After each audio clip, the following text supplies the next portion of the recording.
Developer, investor, penggarap airdrop, trader, semua bisa cari peluang di ekosistem luar biasa ini. Menurut kami calon top 10 tempat semua narasi ada, kalian masih early untuk explore dan bisa cari posisi menarik. Narasi stablecoins ada, AI ada, DePIN ada, RWA ada, gaming ada, NFT jelas, consumer apps banyak, inovasi DeFi yang canggih tentu. Langsung aja kita kupas tuntas. Let's go!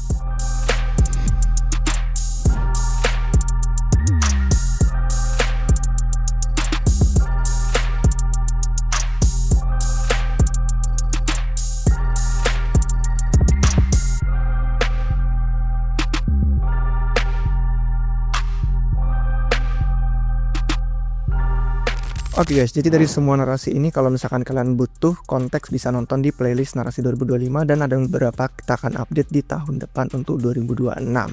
Nah, sebelum kita masuk ke narasi yang ada di ekosistem ini, sebenarnya update jaringan dulu untuk recap untuk yang mungkin kelewatan karena bulan Juli itu kan istimewa. Nah, yang pertama itu software mainnet Monad sedang menjalani audit resmi. Ini udah mulai lebih dari sebulan yang lalu.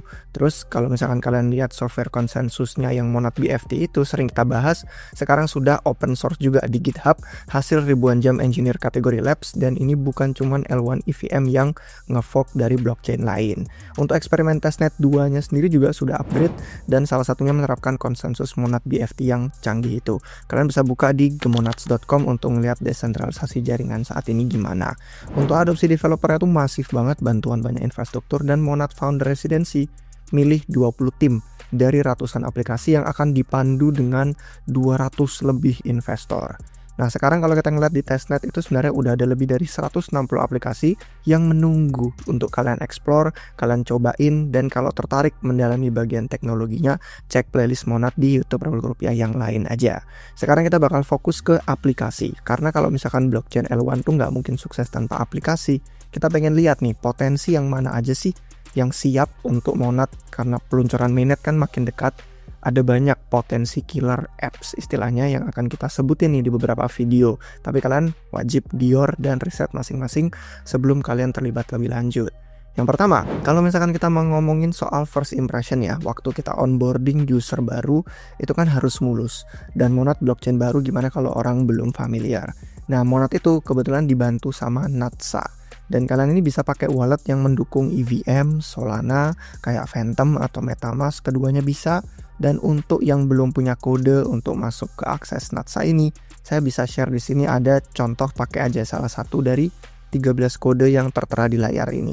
Kalian bisa post kalau misalkan kalian pengen ketik kodenya untuk 12 kode.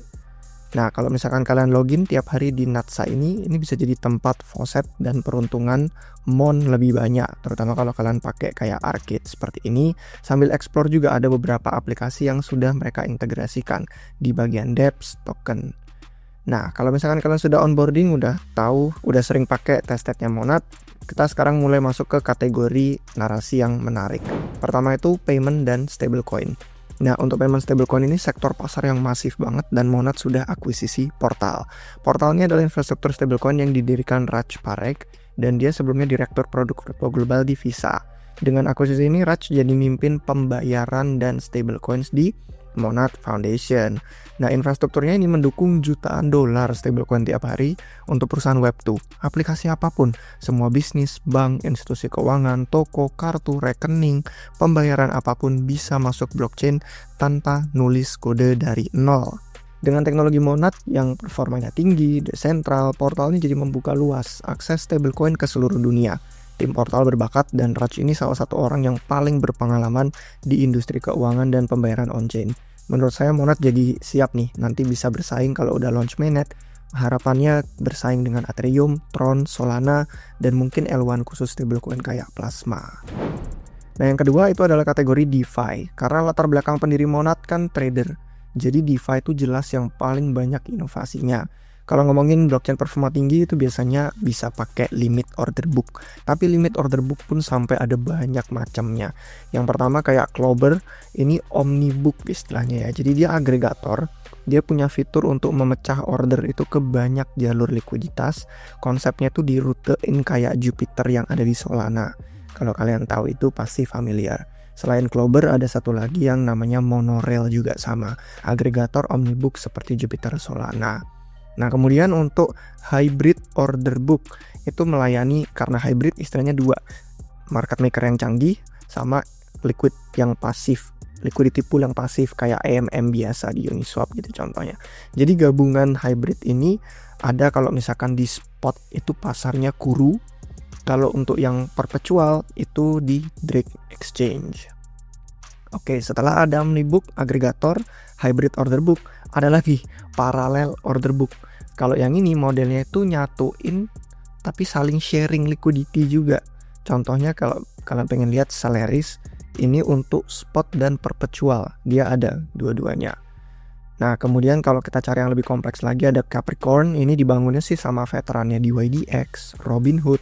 Jadi tujuannya mereka memang sekelas high frequency trader yang bandar profesional, dan mungkin kalau Capricorn bisa menarik institusi. Untuk lending dan borrowing ada Curvens, itu yang paling sering mungkin kalian lihat di medsos, sama ada Composite. Terlalu banyak sebenarnya kalau pengen sebutin semua kategori DeFi di Monad, itu nama-nama besar juga kayak Euler, Ambient, Nostra, itu juga pada deploy ke Monad karena kan sama-sama lingkungan EVM, jadi mudah. Apapun yang kalian lihat di Ethereum Base dan banyak blockchain EVM lainnya bisa deploy ke Monad. Kalau misalkan pengen explore lebih lanjut, kita bisa di live stream besok atau video lainnya. Nah, yang saya paling tunggu itu sebenarnya adalah Purple, Perps di Purple Chain. Nah, ini bisa dibilang hyperliquidnya Monad. Segera live. Ini gambaran UX UI-nya seperti apa dengan pengalaman trading dan investor yang GG sih Purple itu. Dan selain Purple, mungkin Crystal Exchange juga cukup sering di-mention sama beberapa akun tim Monad. Untuk aset dunia nyata, narasi RWA, real world asset, itu di Monad ada Zona. Ini tempat kalian bisa spekulasi harga aset sintetis kayak real estate, kayak contohnya di sini ada Hong Kong, Singapura, Dubai, atau komoditas dan tokenisasi ETF, surat berharga, emas, dan lain-lain. Kalau foundernya ada yang di Asia Pasifik, saya kenal itu ada Miu Digital. Ini contoh yang berusaha untuk menawarkan yield dari bisnis dunia nyata. Nah, ekosistem DeFi Monad pun didukung sama banyak infrastruktur penting. Untuk stablecoin-nya kan ada native USDC ya, Circle itu bakal dukung dari hari pertama mainnet. Terus ada AUSD, itu stablecoin-nya Agora yang partner sama Purple tadi, didukung sama Paradigm dan Dragonfly. Habis itu ada nama kayak yang relatif baru dan tahap early, itu kayak Hive. Memang brandingnya sih kayak Berachain, tapi ini di Monad bukan di Berachain. Untuk infrastruktur lain selain stablecoin yang mendukung itu ada Oracle. Oracle-nya yang nama gede kayak Chainlink dan Peace udah jelas. Switchboard itu yang performa tinggi, sama ada satu lagi Redstone. Jadi kalau misalkan kita pengen ngelihat infrastruktur DeFi canggih, stablecoin dan Oracle udah didukung. Untuk Vault itu juga ada Fireblocks yang bisa verifikasi dana di Monad secara on-chain, jadi nggak bisa dipaksa tarik off-chain. Nah, kategori berikutnya itu MEV atau infrastruktur yang mendukung lah. Mungkin kalian familiar kalau MEV atau liquid staking itu nama-nama kayak A Priori, Kinsu, Magma, itu lebih gencar mereka marketing di medsos. Tapi menurut saya yang paling beda, belum pernah ada sebelumnya, itu Fastlane. Bayangin aja Fastlane ini kayak gabungannya Jito, Lido, Flashbot, Eigenlayer, Unichain, atau Sonic. Itu bener-bener GG. Karena aset staking liquid mereka menguntungkan semua pihak. Validator, aplikasi, user, semua nggak ada yang dirugikan. Yield sama pendapatan tuh dibagi ke semua pihak, itu sesuai proporsi masing-masing dan menambah fitur UX yang mulus. Jadi Monad rasanya cepet, mulus, adopsi massal oke. Sampai tim Fastlane tuh bikin RPC itu yang hubungin user ke blockchain, RPC yang performanya tinggi banget biar pengalaman blockchain Monad tuh kerasanya jauh lebih cepat. Satu episode khusus aja saya bisa nih bikin video tentang Fastlane, ada banyak yang bisa kita obrolin. Nah, yang berikutnya setelah MEV dan infrastruktur LST itu adalah DePIN, Decentralized Physical Infrastructure Network, yang awalnya lahir di Solana. Kalau misalkan kita pengen ngelihat di multisync, ini sih GG pisan karena menyingkirkan konsep client server yang biasanya tradisional. Jadi bikin internet tuh lebih desentral, performanya tinggi. Contohnya gantiin kalau developer tahu yang namanya WebSocket. Jadi tanpa ada backend yang centralized. Konsepnya itu ada synchronizer di seluruh dunia yang seperti namanya menjaga koordinasi tetap sinkron. Jadi data itu cepat, latensinya rendah, sambil tetap menjaga privasi. Ada beberapa ide yang cocok sih, bisa untuk maps dengan lalu lintas real time gitu dari jutaan driver di seluruh dunia, mungkin bikin game MMORPG dengan ratusan ribuan pemain, web page yang perlu kolaborasi real time, atau bahkan kayak yang kita lihat ini, modeling 3D 3 dimensi. Jadi bahkan untuk DeFi pun sebenarnya juga bisa. Kalau misalkan kalian pengen coba belajar ngoding, di Multisync pun ada asisten AI untuk yang tertarik belajar vibe coding. Nah, terus ada banyak yang belum sempat saya explore, tapi untuk kategori artificial intelligence ya, AI itu kan yang lagi booming. Sebenarnya contoh pertama mungkin kita singgung aja Fortitude. Ini memanfaatkan hardware konsumen kayak MacBook gitu, chip M2 mungkin MacBook Air, itu cukup untuk bisa menjalankan node, dan model AI tertentu ini nanti bisa kolaborasi, evaluasi satu sama lain, dan menariknya ini bisa membantu project AI desentral yang lainnya juga, yang mungkin kalau kalian nonton video RR sebelumnya, saya sempat ada bahas tentang model-model yang dilatih sama Prime Intellect, News Research, Pluralis, itu nama-nama yang sering kita bahas. Di video ada playlistnya kok, AI desentral gitu. Intinya secara keseluruhan ini jadi fondasi model AI open source yang canggih. Di kesempatan berikutnya selain Fortitude, saya coba pengen explore nama kayak Emo, Blast Network, itu juga ada beberapa sih launchpad AI agents gitu yang akan deploy di Monad juga. Nah, untuk yang jarang ditemukan di blockchain lain dan mungkin jadi kunci kesuksesan L1 baru, itu adalah consumer apps cocok yang menyambut orang mainstream ke aplikasi kripto dan blockchain untuk sehari-hari. Itu beberapa kategori utamanya ada kayak pasar prediksi. Kalau yang olahraga sih saya kurang suka kayak Fantasy Tops, Rare Bet Sports gitu-gitu, atau Lever Bet. Tapi saya sukanya pasar prediksi yang kayak Opinion Labs. Ini ya contohnya kayak kapan Monad Mainnet akan live. Ini ada orang yang ambil posisi. Terus yang akan launch segera itu adalah naratif, tapi sekarang masih dalam fase tertutup yang butuh kode akses. Terus ada juga nama prediction market kayak Castora. Kalau misalkan ngomongin SocialFi yang berhubungan sama media sosial, ada nama kayak Kizzy, Farcaster, Buzzing Club, Cult, Dusted. Itu ada banyak, beberapa yang juga masih cooking, belum launch. Terus untuk di dunia nyata ada Pokemon Go-nya Monad, itu namanya Loot Go di HP, sama ada Plato. Kalau misalkan kalian pengen review ke tempat-tempat makan, restoran, cafe gitu, atau yang mungkin cocok untuk monetisasi digital, ada namanya Earn OS. Pokoknya ini nama-nama yang nanti kalau misalkan semakin banyak request kita bisa bahas lebih lanjut. Untuk bagian games itu hiburan kan, entertainment ya, ada Breath of Estova, coming soon juga, sama Omnia. Kalau Omnia ini mungkin kalian familiar dengan timnya Seppi Seals NFT. Itu tim yang kurang lebih sama sih yang bikin.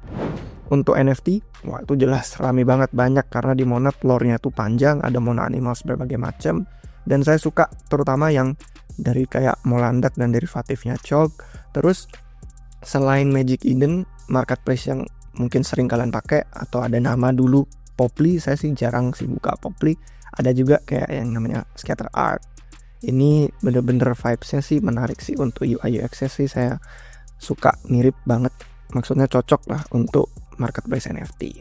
Jadi saking banyaknya kategori consumer apps ini bisa juga dibikin episode terpisah. Dan mungkin dua yang terakhir aja saya mau singgung, itu adalah Revo dan Kinetic.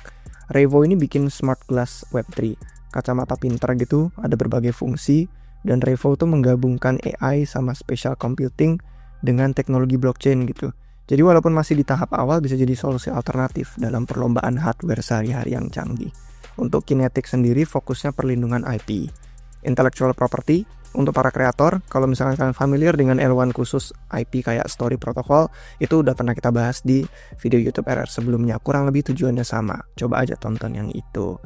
Nah, privasi ini dibantu sama Nilion, yang kalau misalkan di internet kan semakin digital biasanya privasi terancam, dan itu fundamental masyarakat gitu kan, hak asasi manusia, data pribadi kita harus terlindung, harus aman.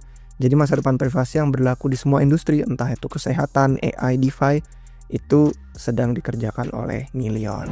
Jadi kesimpulan berikutnya adalah kalau misalkan kita ngelihat ekosistem Monad nih dari perspektif blockchain lain, sebenarnya ada banyak L1 dan L2 yang kalian kenal di dalam Monad. Di dalam Monad ada Plasma, ada Berachain, ada Hyperliquid, ada BitTensor, ada Story Protocol, ada Monero, Zcash, Unichain, Sonic, Peak, Akash, Render, IPFS, Ethereum, Solana, Ton, banyak banget rumahnya berbagai narasi, favoritnya developers dan user. Follow Twitter Indonuts untuk update berikutnya. Sekian untuk video ini, semoga bermanfaat. Jangan lupa like, jangan lupa subscribe. Sampai jumpa di episode berikutnya guys. Cheers.